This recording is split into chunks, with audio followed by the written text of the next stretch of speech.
the head coach in Philadelphia. Remember, he taunted the fans at the Browns game. They ended up winning that game. That game was at home, and they haven't lost a game since then. And Dan, I remember being on this show with you and us saying maybe this is a way you saying. I was the most critical of them all. Right. And saying maybe this is a way, he was saying, Sirianni, this is a way maybe to motivate his team, and we were all confused by it. But nonetheless, I don't know, has it worked? Maybe it's worked. Absolutely. Exactly. If now they do get the 1 seed, let's just say, does that secure his job and all of us talking about his job security going forward? Hell no.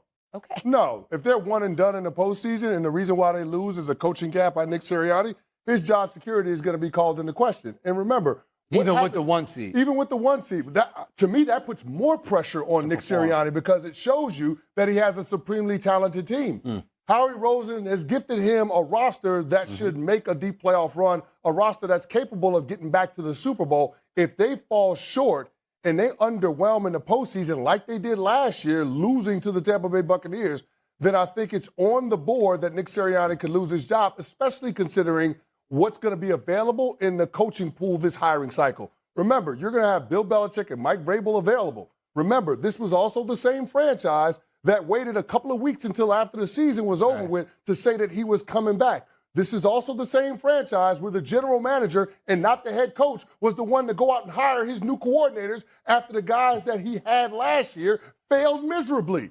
So when you look at all of these things, it sets up for Nick Sirianni to be the fall guy if the Philadelphia Eagles don't get where everybody in that organization thinks they can go. Let me quickly ask you this. So you're saying if it's a terrible decision that loses them the game, that's the only way? No, I'm saying if it's one and done. I disagree with that. If it's one and done. Outside of catastrophe, Nick's, and again, that is a catastrophe, Dano. If they're the number 1 seed and they're one and done in the playoffs, that is a catastrophe. What happens if they're the 1 seed and they lose to Green Bay in a good football game? That is a catastrophe. No, dude. So I think I was the most critical person of Nick Sirianni, maybe on television, okay? And he's won me over. And I was wrong with at least my viewpoint maybe in the moment was too extreme. Now, okay, so the big picture, the unraveling of last year, okay? And then the way that this season started, it was ugly. It was very much so unraveling. We absolutely have to give him credit for tightening that, for getting that together, for not allowing it to fall apart. That wasn't by mistake. It wasn't strictly over talent. So we got to give him credit for that. Number two, since I think 2021, only Andy Reid and Sean McDermott have more wins. Is that partly Howie Roseman and the talent? 100%. But he is getting that done. Okay, so that's the reality. I go back to last week, okay? There was a pivotal moment. Hopefully we can pull it up. I don't know. I didn't tell the producers this. Pivotal moment in the game. They were down 9-0, Philadelphia, on the road at Baltimore. I've talked about their slow starts, me being concerned about it. And it's the second quarter, and it's 4th and 3, and the ball was like at the 45-yard line. And in my mind, I'm going, he's going to go for this, and he shouldn't. And he punted the ball away. That was growth. Because in the past, I feel like 6-8 weeks ago, Sirianni would have gone for it. They wouldn't have gotten it. And all of a sudden, the snowball effect happens. Baltimore scores, you're down 16-0, and the game's over. I think in that moment, I saw a lot of growth from Sirianni in that. So I think because of the way kind of rallied the football team, he's rallied the football team, the way that they're playing. And my last point on one is this. You can't break them. You can't break this team stylistically. No one runs the ball more when they're losing than the Philadelphia Eagles. That, to me, is a very clear, we're not going to panic. We're not going to blink. We're okay. Stay the course. I think there's a lot to be said for that. Yeah, because it continues to allow you to play the way you want to, because as a defense, if you're going to keep running, I still have to go one-on-one on the outside with A.J. Brown. I look at Nick Sirianni, the only way I think his job security comes into jeopardy if they don't get the 1 seed and they're bounced out in a wild card game, similar to the way it transpired last year where they end up losing to Tampa Bay in an ugly game. To me, that's the only way, because when you look at what he did, and to our point, when they got to that bye week, the Sharks were circling, and it was the guys in the locker room don't believe in Sirianni. It was when he was yelling at the fans, it was like, see, this is the representation of what he is. Guys in the locker room thinks he's a clown. And then you get up there and you start talking to guys in the locker room, and they're talking about how he cares about them as individuals, how they've rallied around him. And then the way they've come out and played since the bye, I don't think there's any way they finish this season, they get the 1 seed, and they're out there playing in a divisional game, and they just lose a game. Hold on. So So what happens if Matt LaFleur, they don't get the 1 seed in Green Bay, and they get bounced. How is it different? Well, because different. it different also kind of that pressure. also I just think it's different. I think and I'm adding to the point where if they lose a few games down the stretch of the regular season and they're not going into the playoffs feeling good, and you lose a game at home in the first round again, I think that's different. Does it matter who? Do they Like who you lose to? So if they lose to, if they get the 1 seed or don't get, let's say they don't get the 1 seed and they lose at home to, the Green Bay Packers or the Commanders. The Commanders. You think that? I think this is a conversation that's going to be had. I don't think unless it's a disaster. But that would be a disaster, Dano. I guess that's my point. Here's the Based problem. on the roster that we've seen, that would be a disaster. That's always where we go to with Sirianni. For whatever reason, and I think most of us will point to the amount of talent and then the lack of production that they had, I think he's especially based it off past But Shay, experiences. it's not for whatever reason. First of all, we had the reports this offseason about the relationships that Nick Sirianni had and how there was a little bit of tension in the working relationship with Jalen Hurts. There's that. Yeah, There's also the coaching gaffes that we've seen play out. The Atlanta Falcons game on Monday night in prime time. Yes, the New Orleans Saints game, which was a win for the Eagles, people don't want to talk about, when Nick Sirianni got bailed out by the Saints making bad calls and Saquon Barkley Same with the Jags game. housing Jags a 60-yard run. The Jags game. There are coaching gaffes from a game management standpoint that we can point to with Nick Sirianni. It's not just that he's unlikable. There is something that's tangible. Okay, we've gotten reporting around it. We've seen what he's done when it comes to the player relationships and not necessarily being on the same page with Jalen Hurts at all times. We've seen what he's done. We've seen what he's done with the coordinators that he handpicked versus what Howie Roseman did for him at the beginning of this offseason. All of those things are data points that inform how we're going to grade the job that Nick Sirianni has done. But that was my point. Like you don't trust him. So if you lose in a first round, whatever playoff scenario it is, yes, the first thing we're going to say is Nick Sirianni's got to go because of all these things. We don't trust him for whatever each person's reason is. But it's not just about not trusting him, Shay. It's not trusting him if he's making coaching gaffes. Well, sure, but that's a part of it. But there's also what can I do in terms of being able to upgrade the position? How can I improve my football team so we're not getting this result?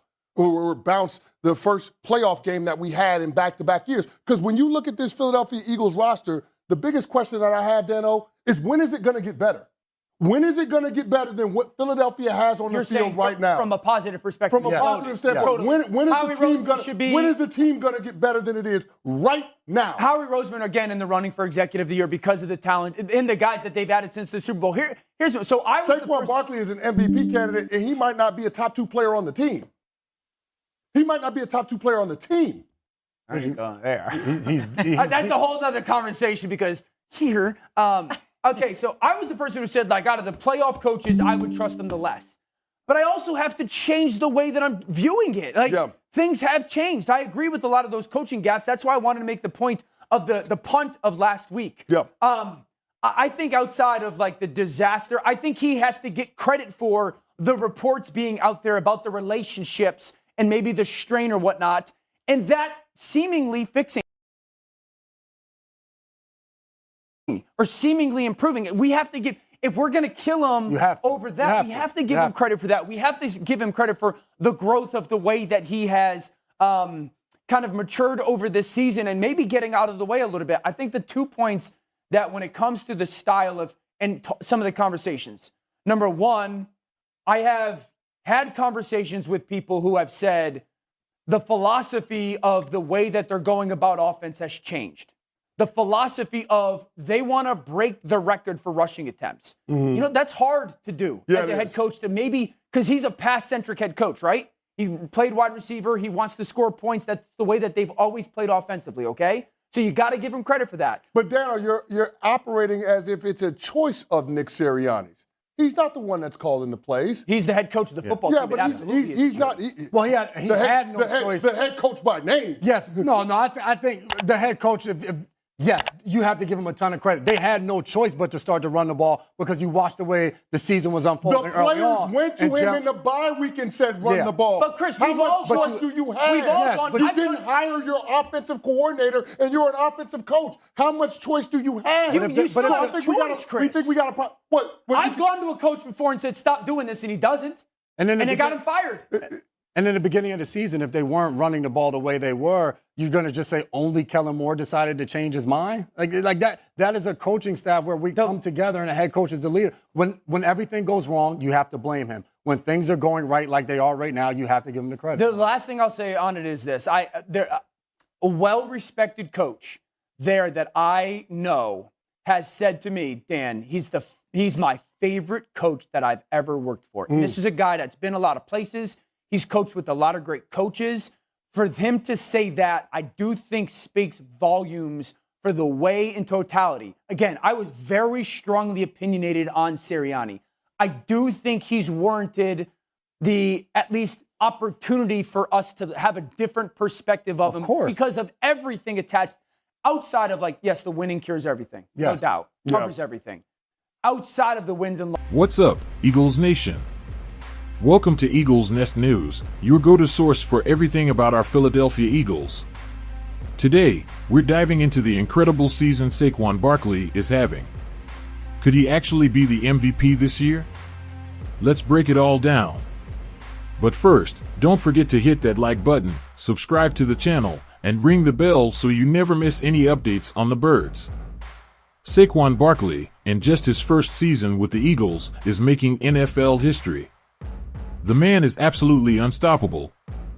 He's leading the league with 1,499 rushing yards and a jaw-dropping 1,766 scrimmage yards. And with 5 games left in the season, he's got a real shot at breaking the single-season records in both categories. Let that sink in. This isn't just great, it's legendary. But it's not just about the stats. Saquon has completely transformed this team. The Eagles are sitting at 10-2, firmly in the Super Bowl contender conversation, and Barkley is a huge reason why. His impact on the field has been game-changing, elevating the offense to a whole new level. Even Giants legend Tiki Barber, yes, a rival, couldn't help but give Barkley his flowers. In a recent interview on 94 WIP Sports Radio, Barber said, "Saquon Barkley is the MVP of the NFL. What he's brought to the Eagles is unbelievable." He went on to highlight how Barkley has turned the narrative around Nick Sirianni and made the Eagles a dominant force. And let's not forget, MVP talk for a running back is no small feat in today's NFL. It's a quarterback-driven league, but Saquon's impact is undeniable. He's the heartbeat of this offense, and every game he plays, he's proving why he's one of the best in the league right now. It's been nothing short of electric watching him play. Now, it's all about finishing strong. If Saquon Barkley can keep this momentum through the final stretch of the season, he has a real shot at breaking records, winning MVP, and, most importantly, helping us chase another championship for Philly. But I want to hear from you. Do you think Saquon deserves to be MVP? Can he take the Eagles all the way to the Super Bowl? Drop your thoughts in the comments below. And hey, don't forget to like this video, subscribe to Eagles Nest News, and share it with your fellow Eagles fans. Let's keep the hype going as we ride this incredible season together. Fly, Eagles, fly. See you next time.